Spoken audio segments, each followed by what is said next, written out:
The Loyola Phoenix, that's Loyola University's Chicago, the student newspaper, apologizing after labeling the alleged killer of 18-year-old freshman, Sheridan Gorman, an illegal immigrant.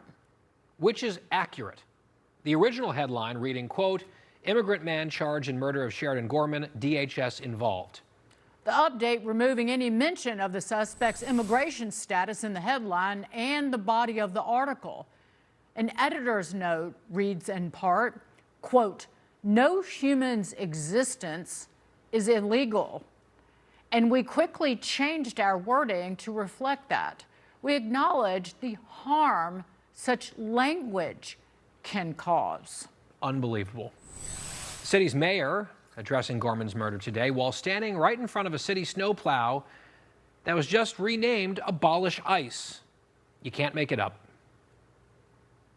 Yes, we mourn and grieve the loss of Sheridan. Yes, it breaks our heart. Yes, it disrupts the progress that we have made, but it's not going to stop it. And so we're going to continue to move forward. And as I said always, keeping the people of the city safe is my top priority, and that's a full force of government approach. That man could not be more loathsome, but he winds up managing to do it, that her murder won't disrupt our progress, that this murdered young woman, is a speed bump in the way of these progressives who are trying to steamroll over law enforcement and over the laws of this land. Her murder is the result of the progress in Chicago and Illinois when it comes to policies. And for that student newspaper, their own classmate was murdered in cold blood. And the activists that pressured these student journalists, and they caved, were clearly much more offended and upset by the use of an accurate term, illegal immigrant, than the murder. There's something very sick about that, and unfortunately a lot of these student newsrooms are captured by exactly that kind of ideology, which is not a great sign for the future of journalism in the country. No, and the fact that they actually said the harm that the language causes, rather than the harm and violence and murder caused by an illegal immigrant. You're kind of losing the storyline there. Meanwhile to this, in dirty Jersey, I say that very affectionately, Governor I.C.E. signing a bill today to permanently limit state cooperation with federal immigration agents. Joining us now, New Jersey Congressman Jeff Van Drew. Congressman, you switched parties. How about switching states? Well, you know what? New Jersey's a great state. It's a beautiful state. I represent the shore and the farmland. I have the biggest congressional district in the state. The people of New Jersey really deserve so much better than this. It's so awful.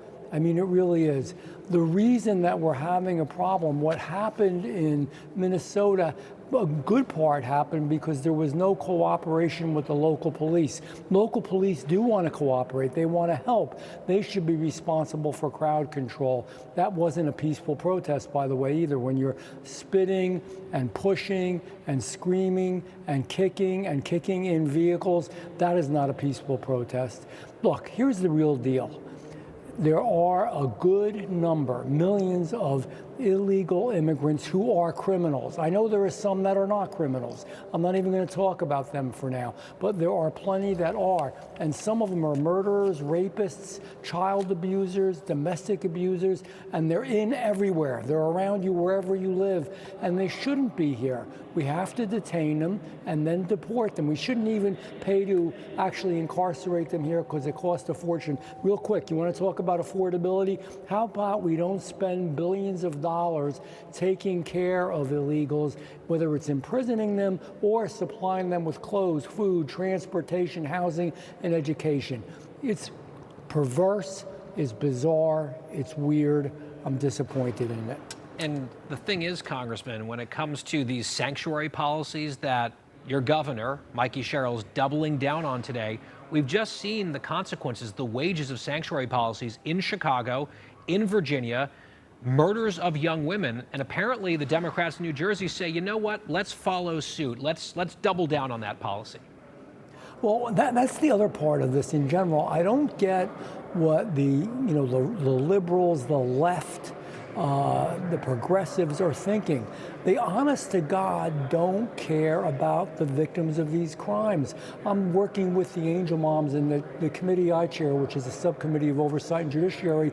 We're going to have a hearing just with Angel families, and these are families that have lost a child or children due to an illegal criminal. They're gone. They've lost their kid. There's no words for that. Or some of them are actually now crippled and handicapped because of what happened. It's terrible. How about some sympathy for them? How about caring for them? How about caring for Americans? Congressman, we quickly want to hit on this. The White House paying French energy giant Total Energy $1 billion to scrap its East Coast wind farm projects and instead invest that money into U.S. liquefied natural gas and oil projects.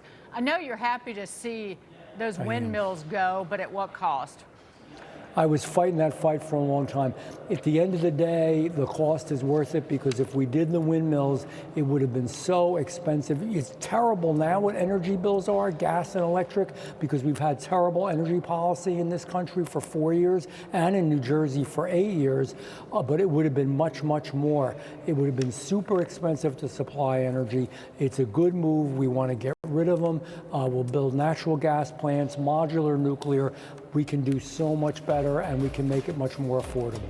Amen and hallelujah. Congressman Jeff Andrew, thank you, sir. We'll see you tomorrow.